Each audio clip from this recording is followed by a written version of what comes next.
So this weekend we have another fight night card. UFC Fight Night Blanchfield versus Fiorot going down in Atlantic City, New Jersey, with a flyweight bout between Erin Cold-Blooded Blanchfield taking on the Beast, Manon Fiorot out of Nice, France.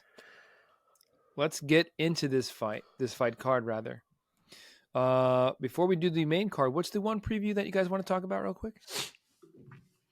The Jandiroba Godinez. Sorry. Yeah. I thought you were asking me what undercards to say. I didn't realize what your question was. Can I mention undercards? Yeah, please. So yeah, the prelim we're doing, is Godinez and Jandiroba. But I do like the Andre Petrosky versus Jacob Malkoun fight on this card. They're like the same exact fighter. I think that's an interesting fight. Originally, it was a main card fight, and it just keeps getting moved lower and lower and lower on this card. I think Dana doesn't want anyone to see the wrestlers in there. But I like that fight. And then I also like seeing Julio Arce move back up to featherweight. He's fighting Herbert Burns. I didn't love him at bantamweight. I think featherweight suits him more. His speed is more of an advantage there, and I'm happy to see him move back up. So I'm curious to see how he looks in that one. Yeah. Nice. I'm also curious to see how Herbert Burns looks because he did not look great in his last performance. No, he did not. So. He's a very hit and miss fighter. Yeah. Tis true. Let's talk about the main card fights now. Well, no, we're going to do Virna versus Luque. Oh, Virna versus Luque, my bad. Let me pull this up.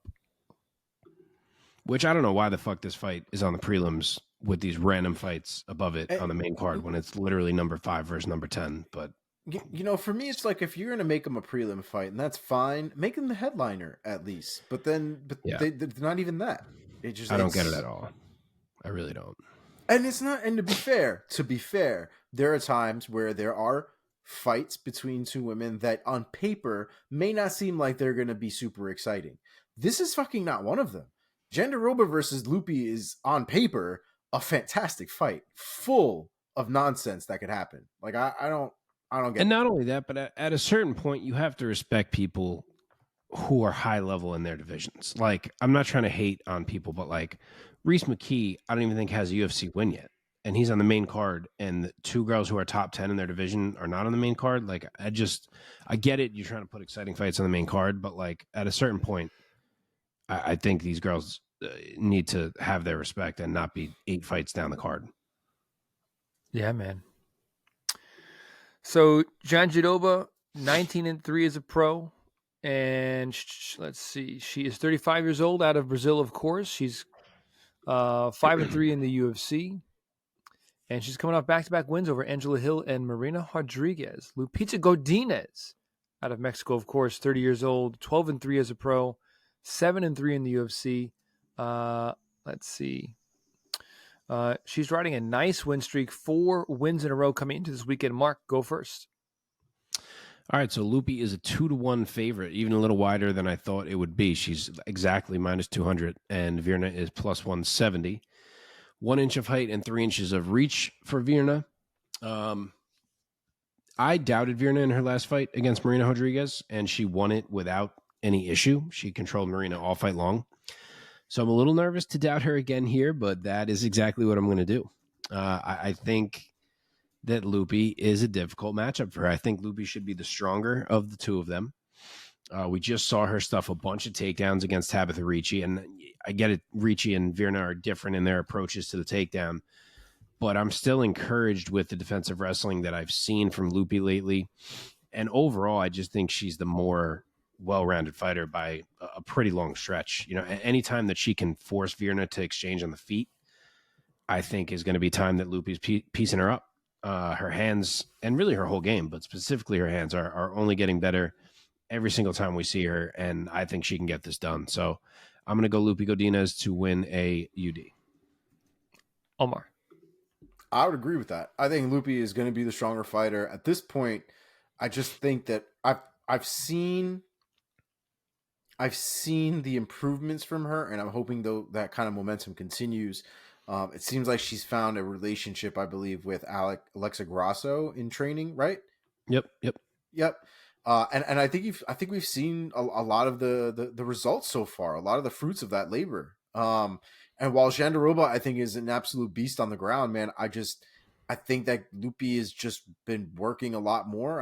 It just seems like her progression has been a lot more. There is a possibility that she gets caught on the ground. I just don't think it's going to happen, man. I just think Lupe has been on such a roll that I think she's going to keep going in that direction. So I don't think she finishes Jandiroba. I think it's going to be a well-fought fight. I don't think it's going to be an easy one for her by any stretch of the imagination, but I think she comes out on top. So I'm going to go with Lupe, unanimous decision. We are unanimous on this one. I think that Godinez is going to be a cut above in terms of her overall skills and especially her striking prowess on the feet. Yeah, I agree. Lupe by UD, 3 rounds to none for Godinez. Let's now go to the welterweight division. Chidi and Njokuani cutting down to 170, taking on Rhys McKee. So Njokuani, let's see, he is the 35-year-old, born in Dallas, Texas, though fighting now out of Las Vegas, Nevada. Let's see, his record stands at 22-10 with 1 no contest.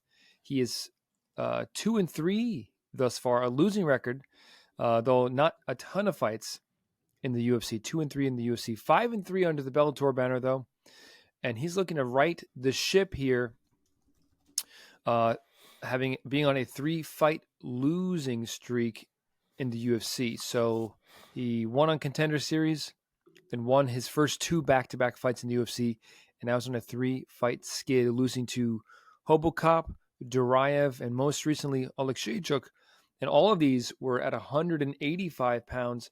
And now he's trying to reinvent himself, cutting down to 170, taking on Rhys McKee. Skeletor, the 28-year-old out of Ireland. His pro record stands at 13-5 with 1 draw. And he is looking to get his first ever UFC win. He's 0-3 under the UFC banner. He's been in and out of the UFC a little bit. His UFC debut, he lost to Chimaev in -4 seconds. He lost to Alex Morono, and then he was out of the UFC. He went back over to Cage Warriors, 3-fight win streak there, and back in the UFC, lost to Ange Lusa in September of last year, and now he's back looking for his first taste of victory in the UFC octagon, taking on the very large and very menacing Chidi Njokuani. Mark, give us your thoughts on this fight. So the odds are a lot closer than you may imagine. And I think it is solely because of the concerns about this weight cut. Chidi is only -145. Rhys McKee is +120 as the underdog. They're 1 inch of height and 2 inches of reach for Chidi. And on the note of this weight cut that I'm talking about here, when I first saw this fight, I just assumed that Rhys McKee was moving up to 185 because he's kind of a skinny guy. And I just said, oh, wow, Rhys is going to try to pack on some muscle here and move up. I'm not sure how that's going to work out for him. And time passed, and I never even considered that it was the other way around. I know Chidi's fought at welterweight before, but it was like 7 years ago at this point, and he's a jacked, shredded middleweight. And I sit down a couple days ago knowing I got to preview this fight, and I'm looking at it, and I'm like, what the fuck is going on? This dude's going to 170? So I never even considered it, and I'm pretty nervous about it because, like I said, it's been a while. He is huge. I specifically remember in Bellator him making a comment about how he can't do it because he feels like he's going to die. And now here we are again at age 35, and he's going to do it. So it's a worry, and I'm not sure what I think about his cardio either, because if Rhys can survive like the first 3-4 minutes of hell that Chidi probably puts on him, then this fight could swing big time, because I think Chidi's cardio could go to shit, and Rhys is a zombie and a guy who knows how to pour on pressure as the fight goes on. So while I love Chidi, and I think that 3-4 minutes of hell could easily include Chidi putting Rhys down for a nap, the way this dude absorbs strikes like Tic Tacs, like we just saw in the Angelasa fight, it just makes me think this is a matchup he can win. And I really don't have good vibes about this weight cut. I really don't. You know, and maybe he looks great at the weigh-ins, and I might change my mind once I see that. But if I got to make a pick today, I don't think I can trust Chidi as a welterweight. So I will go Rhys McKee to survive some early shit and get a round 3 knockout that's more so like via attrition. Wow. Via attrition. Rhys McKee by knockout round 3. Omar, your thoughts? I would have to think that he is only doing this cut to 170 because he has the tools and the resources and the ability to do it properly, right? I think when you look back to times in Bellator and things like that, while Bellator treats, you know, their fighters great and things like that, there are limitations to what it is. It sounds like that they provide their fighters. And while the UFC gets a lot of shit for fighter pay and stuff like that, we never really talk about the fact that they provide them with a lot of the resources they need to try and, you know, be as successful as they can be. And this is outside of money that they don't have to pay for. You know, the UFC PI apparently provides a lot of great resources for food, weight cuts, nutritionists, and all kinds of things. So it's very possible that Chidi decided to make this move because he felt comfortable with how he was going to make this move. Maybe he's got a nutritionist now where he didn't in Bellator. You know, we don't know. I just can't imagine he makes this move like, well, I think I might die, but fuck it, let's do it anyway. And he just does it. I would imagine there's a little bit more, you know, sense behind the decision to go down to 170. It's a big ask, man. 15 pounds is like, as bad as it already sounds, probably to the layman, it's worse. That's a brutal weight cut. Especially when it's not even like he walks around at 185 pounds, which he might have to at this point. He might have to be in a position where his routine is to diet himself so that he's constantly at around 185. And then, you know, during fight weeks and things like that, the couple weeks leading up to it is when he really starts to cut and lose that weight. But we'll see. You know, there's a lot of speculation in that department. I'm going to focus on the technique. I'm going to focus on the fight itself. I'm going to assume that Chidi gets in there prepared and looks good. If that does happen, I think Chidi can take this one. I think his skills are pretty goddamn on point. I think his power will also translate from 185 even better to 180. I don't think he loses any speed, if we're being honest. I think he probably gains a little bit. And I think Rhys McKee has a bad habit of becoming a heavy bag. And I think Chidi can take advantage of that. So I'm going to go with Chidi here. I don't think he does put down Rhys McKee. I think he does have to last him for probably the whole 3 rounds. But I think by the time it's all said and done, especially going into the 3rd round, I think Chidi will have done enough to win it. So as long as he doesn't get his ass knocked out, I have Chidi by unanimous decision. Yeah, this is a tough one. It's a big question mark for Njokuani. I'm gonna roll with Omar on this one. I have a hard time thinking that he's making this decision irrationally. I mean, this cut's gonna fuck him up at least a little bit, but I'm hoping at least that he's doing it in a way that's healthy enough that he's gonna do it well. So I'm going to roll with him. I'll say he gets a knockout in the 1st round, cutting down to a lighter weight class. And let's go on to the next one. Here we go. In the featherweight division, Bill Algeo taking on Kyle Nelson. Senor Perfecto, Bill Algeo. 18-7 as a pro, the 34-year-old out of King of Prussia, Pennsylvania. His pro record stands at 18-7, with 4 wins coming by way of knockout, 7 wins coming by way of submission. He's 5-3 in the UFC, and he's coming off back-to-back wins in the octagon over TJ Brown and Alex Hernandez. He'll be taking on Kyle the Monster Nelson. He is the 32-year-old fighting out of Huntsville, Ontario, Canada. His professional record stands at 15-5-1. And he is 3-4 with one draw under the UFC banner. And he also is coming off back-to-back wins coming into this weekend. Omar, start us off this time. Give us your take and your pick of this fight. I think it's a good fight. I think it's a good fight for Algeo. I think Kyle Nelson presents, definitely some problems when it comes to the pressure and the movement and the ground game. But I think Algeo is one of those guys that not only does he present his own pressure, but knows how to deal with pressure himself.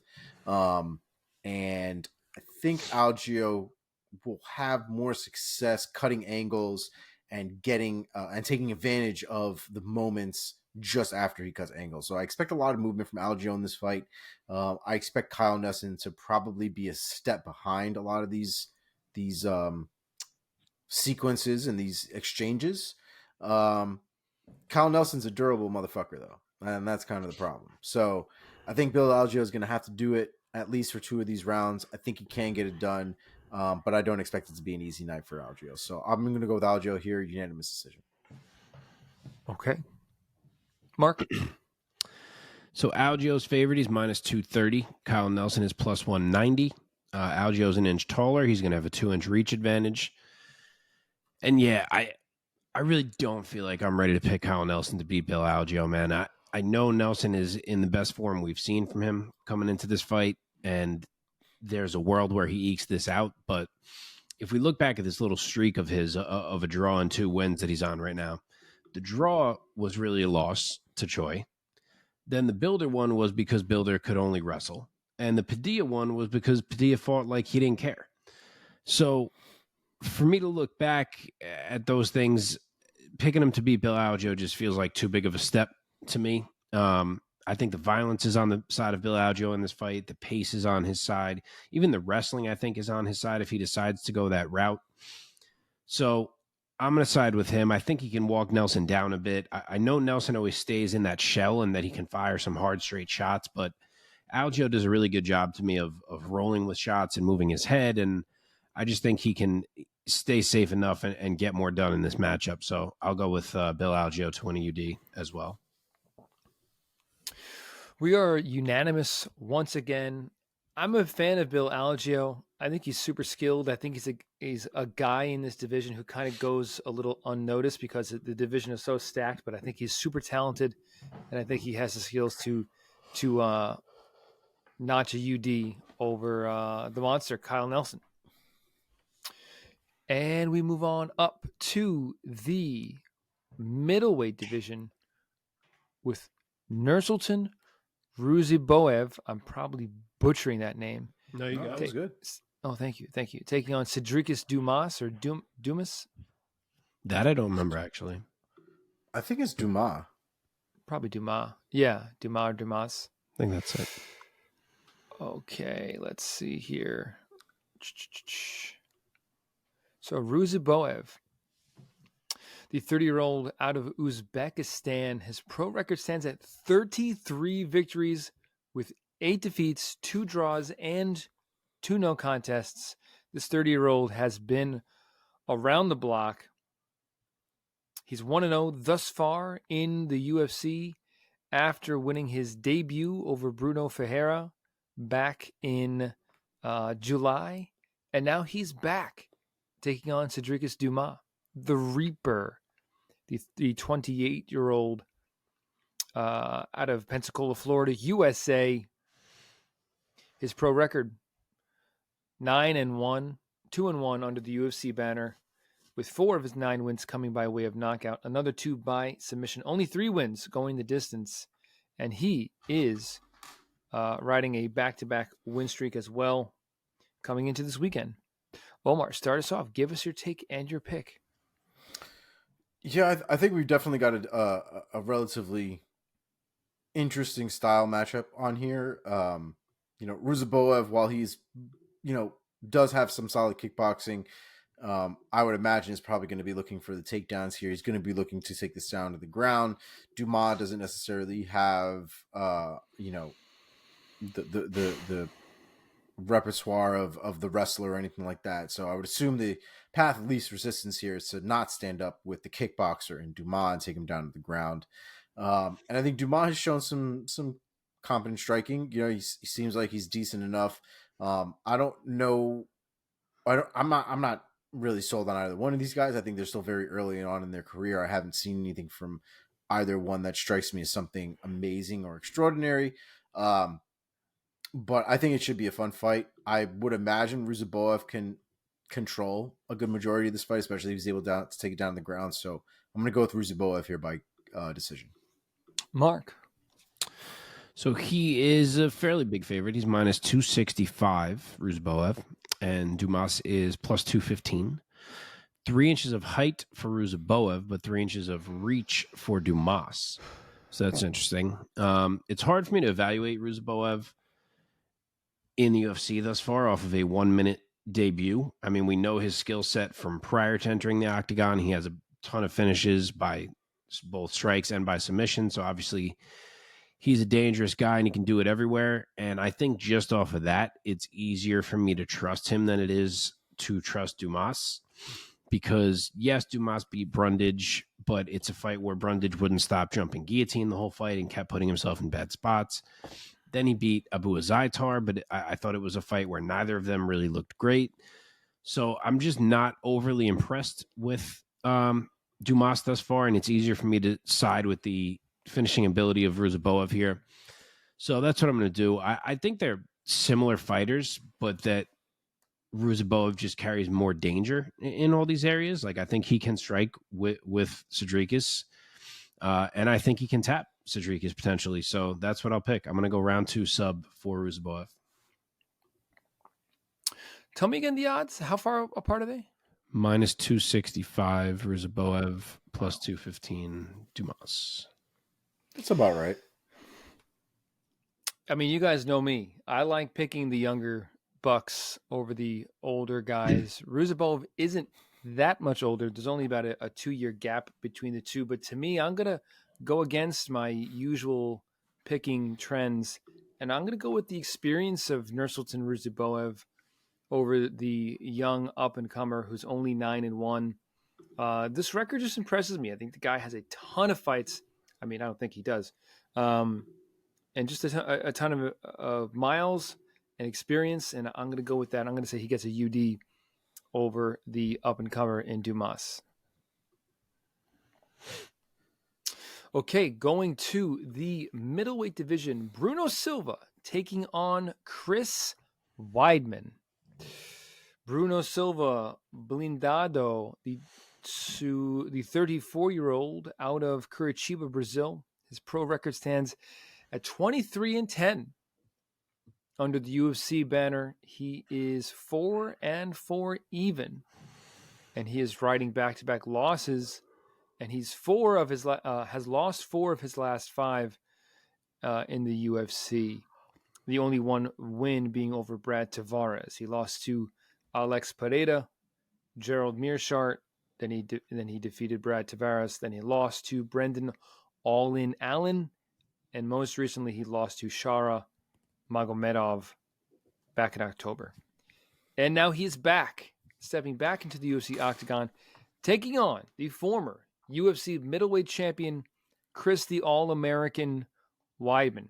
He's now 39 years old, from Baldwin, New York, out on Long Island, training out of Sarah Longo. His pro record, 15-7 under the UFC banner, 11-7. So all 7 of his career losses have been with the Ultimate Fighting Championship. And he too is looking to right the ship here, being on a 2-fight back-to-back losses. And since losing his title to Luke Rockhold back in 2015, it has been mostly red on the record and not as much green. Trying to count this up real quick. Yeah, Looks like he's lost 7 of his last 9 fights. It's not great. Has Weidman. He said in his interview this week with Helwani that he still feels like he can put it together and compete with the best in the world and be considered the best in the world. Mark, give me your thoughts on this fight, this matchup between Bruno Silva and Chris Weidman. So Bruno's almost 3-1. He's minus 290. Chris Weidman is plus 230. There are 2 inches of height and 4 inches of reach on the Chris Weidman side of things, so he'll be the bigger man.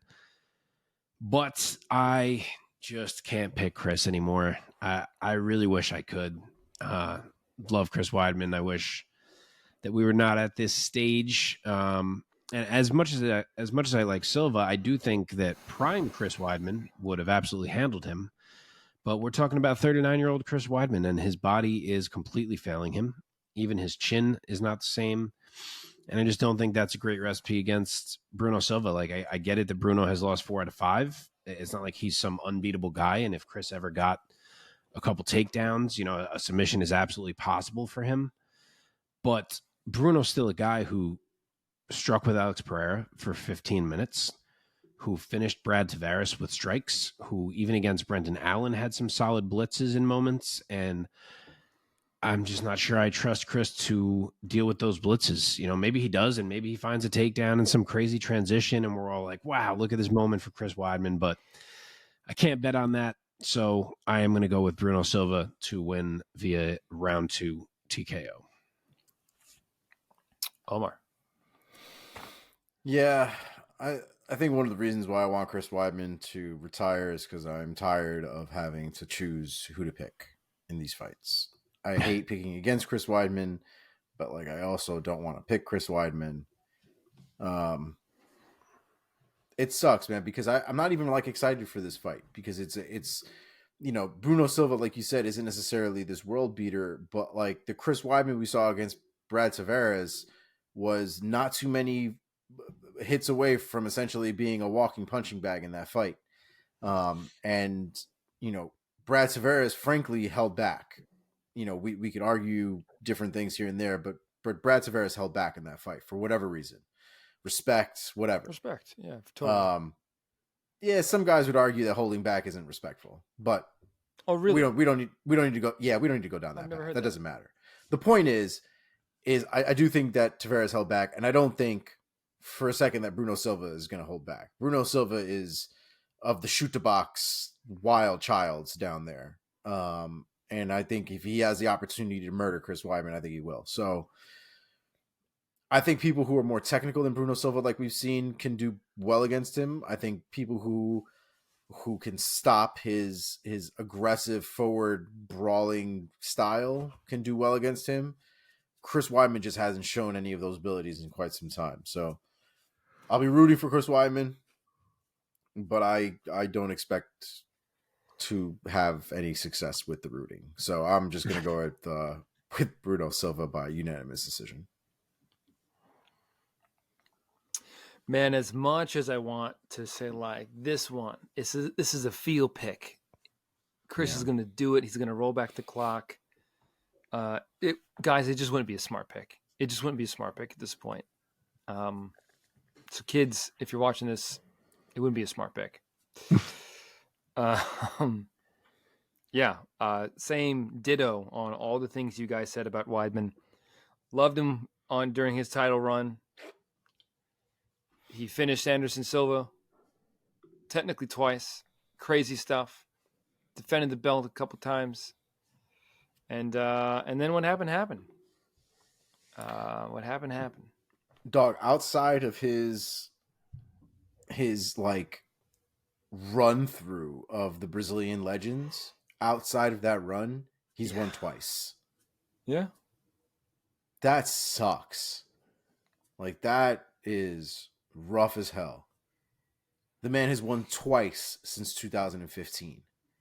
Yeah. Yep. Jesus. So I really want to see him not stand up in this fight. I'd love to see him try to go back to his wrestling roots. Even if he does do that, I think still just the smart pick. If I'm a picking man, I'm not a betting man really, but as a picking man, the smart pick here is Bruno Silva. I'll say Silva UD. I do not want to see Chris Weidman get finished again. Yeah. That's the thing, though. Chris Weidman's durability is not going to get goddamn better. I don't even understand the logic there. It's his one leg went right. We cracked that leg in half. goes into his last fight against Brad Tavares, he gets his other leg fucked up, and somehow we're supposed to believe he's going to come in here stronger than ever. I don't know. I'm not buying it.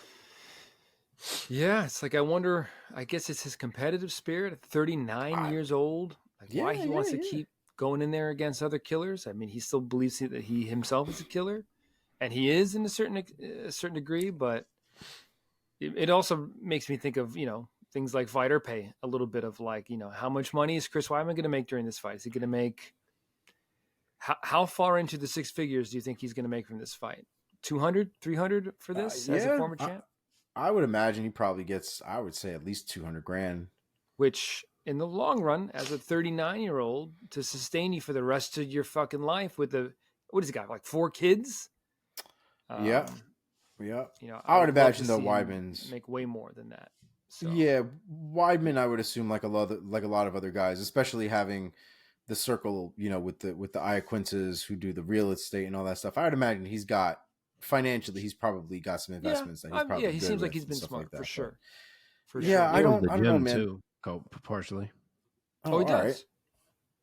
Yeah, I'm ready to. Oh, that's right. It's the Longo Weidman gym, right, or something like that. Weidman Longo. It's called like Law or something. Am I making that up? Law MMA. That's right, Law MMA. Yeah. Yeah, I'm ready for Weidman to be done though. To be honest, these performances are rough to watch, man. I don't like watching Weidman get beat on the way that he has been. Yeah, man. All right, let's move on. 2 more here. In this co-main and main event pair is really nice for this fight night. In the co-main event in the welterweight division, Vicente the Silent Assassin Luque takes on Joaquin Numansa Buckley. Did I say Joaquin? Joaquin. I keep making that mistake. I've made that a couple times now. Well, because of Joaquin Noah. Okay, back on the ball here. Vicente Luque, the silent assassin, 32 years old, out of Brazil, of course. His pro record as of this date, 22 victories, 9 defeats, and 1 draw. And he is coming off a win over RDA back in August. He gets back in the octagon this Saturday night, stands across from Joaquin Buckley, 17-6 as a pro, 29 years old, out of Missouri. And riding back-to-back wins over Andre Fialio. Oh, that was a nice win. And more recently, a decision win over Alex Morono. Mark started off this time. Give us your take and the pick and the odds. So we got to pick them. They're not identical. It's Luque's minus 115, Buckley's minus 110, but it is basically the same thing. It's coin flip here. 1 inch of height for Vicente. The reach is the same. I'm having a hard time picking this fight. I really am. Yeah. I like the games of both of these guys. If you told me that they were going to purely strike for all 15 minutes, I think I'd be ready to go with Joaquin Buckley. As nasty as Vicente Luque is, I just think Buckley is a bit faster. I think he's a bit better defensively, a bit slicker. So if it's purely striking, I think I lean toward him. But the X factor for me here is the grappling of Vicente Luque. And it's not just opportunistic grappling anymore. He just beat RDA at his own game. And he showed a skill set that we've never seen from him before. He willingly took Dos Anjos down again and again and out-wrestled him and out-grappled him. And if he chooses to go that route against Joaquin Buckley, as much as Buckley's strong as hell and has experience against bigger dudes at 185, I still think it could be enough for Luque to swing a close fight. So I don't know. I really am torn. I wanted to like delve further into breaking down this fight and like watch some tape and look for some things that may sway me one way or the other, but I haven't had a minute to do that. So I may change my mind. And if I do, I'm going to write it in the comments on this video because I really do want to look closer at this fight. But for right now, I don't think I see Luque just abandoning something that he just brought to the table one fight ago and that worked so well for him. I don't think he just goes in here and strikes for 15 minutes. So I'm going to say that wrestling is enough for him to edge it. and I'll say it's a 29-28 UD for Vicente Luque. One more. I don't hate that. This has also been a very difficult pick for me as well. And I think for me, my deciding factor really came down to the power of Buckley and really the durability of Vicente Luque, right? Vicente Luque is a tough dude. But we saw him against Jeff Neal. And Jeff Neal is a heavy puncher. And we saw him run into his punches quite a bit in that fight. For as durable as he is, Vicente Luque is not the best at getting his head out of the way. And I think his propensity to get hit is going to shit all over his dreams when the guy who hits him hits like a Mack truck. And that's exactly what Joaquin Buckley does. So I do think it's going to be a difficult fight. I do think Vicente Luque has the tools to beat Joaquin Buckley for sure. And we're really just nitpicking at this point. I mean, this is really coming down to what opportunity do you think might show his head first, or at least what opportunity you think might get taken advantage of first. But the reality is both of these guys, like the lines suggest, have the same ability to murder each other. So this really is a coin flip for me. It really could be Vicente Luque coming out on top here, but I'm going to ride with Joaquin Buckley in this one. I think he might be able to get this one out here. But I do think that if he does get it out, I think he's going to have to finish Vicente Luque. I think if it goes to decision, I think Luque takes it. But I think Buckley's going to win this one, and I think he's going to do it in the second round, KO. I'm going to ride with Omar on this one. Oh, shit. I'm going to go with the explosiveness of Joaquin Buckley to get a surprising finish victory over the super talented Vicente Luque, of whom I am a big fan. But I have been very impressed by Buckley as of late. I think he looks great at 170 pounds. And I think it's going to be great for the division as well to have this new blood in Buckley kind of reaching the elite of welterweight. So I'm going to go Buckley by knockout in round 2. Mike, I already had written you down for Luque because that's your boy. And now we go up to the main event. What's that? I had already written you down for Luque because that's your boy. I didn't even consider that you were going against him. It's true. Yeah, I'm a big Luque fan. Okay, main event time. UFC Fight Night Blanchfield versus Fiorot. We have in the women's flyweight division, Erin Blanchfield taking on the Beast, Manon Fiorot. Blanchfield, the 24-year-old out of Elmwood Park, New Jersey, although she's listed as fighting out of New York. Her pro record stands at 12-1 with, 6 of her 12 wins being finishes, 4 of them submissions, 2 of them being knockouts. She's undefeated in the UFC, 6-0 in the Ultimate Fighting Championship. Most recently, getting a unanimous decision victory over the very talented Taila Santos. And she steps back into the octagon this weekend, taking on her toughest challenge yet in Manon the Beast Fiorot. The rising 34-year-old prospect out of France. Her pro record 11-1, so very similar records here, Blanchfield and Fiorot. So very nice matchmaking. It's time that these two fight. Of her 11 victories, 6 of them have come by way of knockout. 0 victories, notably by submission. She, too, is undefeated in the UFC, 6-0 in the UFC. Most recently getting a unanimous decision victory over the former champion Rose Namajunas, who just fought this past weekend. So here we go. We have Blanchfield, we have Fiorot. Mark, start it off. Give us the odds, your thoughts, and ultimately your pick. So there's some confidence behind Blanchfield. Actually, I should have looked what this opened at because I'm curious. I wonder if it was closer and money came in on her, but she is 2-1. She is minus 200. Blanchfield, wow. Yep. I thought that honestly, I thought this would be a pick'em fight. I thought we would be minus 100, minus 110, that kind of situation there. So I'm very curious. I'm going to look if I can see the opening odds. Wow. It's crazy that it just seems super far apart for this fight. So It's been a minute since we've had a fight this. I feel like this no on paper disrespect this to Erin close. Blanchfield. I love Erin Blanchfield.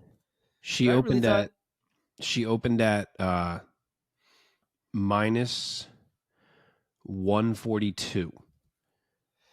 Blanchfield. Money came in on her quickly up to like 155, then on Fior, where she went back down to like 125. But then in the last week, as we got close to this fight date, she has jumped all the way up to 200. Blanchfield. Yes. Wow. You know, I guess if we're talking about that being a result of the actual money coming in, I don't really hate it because my pick is also Erin Blanchfield. We're gonna get to that, but I guess I get it. So yeah, to the fight. 3 inches of height for Fior, but 2 inches of reach for Erin Blanchfield, which I actually did not expect to see. And yeah, I'm also rolling with Blanchfield here, man. Manon Fior is really good. She's given a lot of girls problems. She's probably going to give Blanchfield some problems, especially early in this fight. But it's 25 minutes, and I think Erin Blanchfield is too good to get stuck on the outside all fight long and not figure Manon out. And that's really what Manon manages to do to girls. She forces them to fight her fight. She controls the exchanges. She uses her length and her front kicks to control the range. And I just don't think Erin Blanchfield is a girl you can do that to. We just saw it. You know, it may take her a little bit. She dropped that round 1 to Tyler Santos in her last fight. But Erin only knows one direction, and it's forward. And she will press forward if a fight is not going her way until it is going her way. And as this fight goes on and she makes some reads, I think she gets inside on Manon more and more. And I think she can push it even a little recklessly because I don't think Manon is necessarily like a knockout threat. So I think she can, if she's stuck on the outside, I think she can get a little reckless and make it a little bit of a sloppier fight if she needs to get inside. And I think eventually she starts finding more success with the strikes and then goes to work with the wrestling. And I know Manon is a skilled grappler too. You know, her well-roundedness is what's gotten her to this point, but I don't think her grappling is on the level of Erin's grappling. And I think as this fight goes on, just the pressure and the pace from Erin as she figures Manon out more and more, I think will break Manon late. And I'm going to actually say it is a round 5 submission for Erin Blanchfield. Wow. That's a great pick. A great description, rather. Omar, you already spilled the beans, so give us your reasoning behind your pick of Blanchfield as well. Yeah, I mean, honestly, I think both of these ladies are absolutely fantastic. I think Fior has shown that she is, like Mark kind of alluded to in his description of her, she's a bully, right? She's definitely one to try and make people uncomfortable in there, walking them down, trying to put pressure on them. But frankly, she a lot of the times is not only the more active fighter in there throwing volume, but also a lot of the times the bigger fighter in there as well, and frankly sometimes the stronger fighter. I think Blanchfield will be a little bit more even keeled when it comes to that specific kind of stat. I think that Blanchfield will also be very strong in there. I think the grappling will definitely be on Erin Blanchfield's time and in her comfort in that fight. And I think when it comes down to it, if they do end up getting into any kind of stand-up exchanges and things like that, I do think that Blanchfield has the ability and the will to take down Manon Fior and change the course of the round and fight, at the end of the day.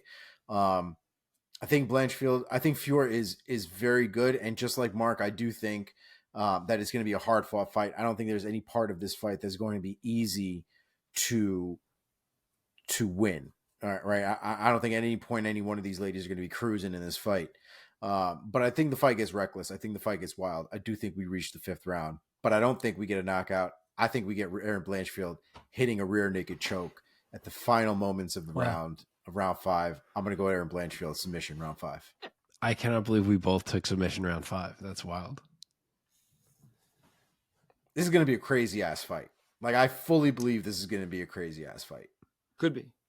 I fully intended on taking Erin Blanchfield partly at least partly because I'm a fan and I'm rooting for her so hard. This is kind of a heart pick. I honestly thought that she was going to be the betting underdog because Fior is such a beast, to coin a term. Yeah, I really thought that Fior was going to be the favorite. I really did. So I'm picking Blanchfield. But if I was a betting man, and I'm not, and please don't take betting advice from me, but that seems like a really live dog in Manon Fior, man. What'd I say she was? I know I said Erin was minus 200. So 125? Plus 160. Yeah, it's not bad. Man. Is this her first time in the UFC being a betting underdog? Could This is be. Manon It Fior, might be, man. actually. So also, look, Erin Blanchfield, she provided color commentary at a Warriors Cup last year. So technically, I can say that she has been my production broadcast partner. So I'm rolling with my Jersey girl, man, and I think you guys both made very compelling points about the stylistic mismatch that could very well be in favor of Miss Blanchfield. I have a little bit of pause for the size and strength and athleticism of Manon Fior could give Blanchfield quite a handful. I think there is a chance that Fior could be kind of hard to get a hold of and hard to find for Blanchfield, but I'm hoping that Blanchfield can sort of shrink the space between them and crash into Fior enough to get the fight where she needs to be. And I think Blanchfield has a high fight IQ. So I think she knows what she has to do to get this win. And I'll be rooting for her, and I think she can do it, and I think she will. So I will say Blanchfield by UD with a good amount of grappling against the French lady in Manon Fior. And there we have it, folks. You're welcome. A bunch of picks for this coming weekend's UFC Fight Night.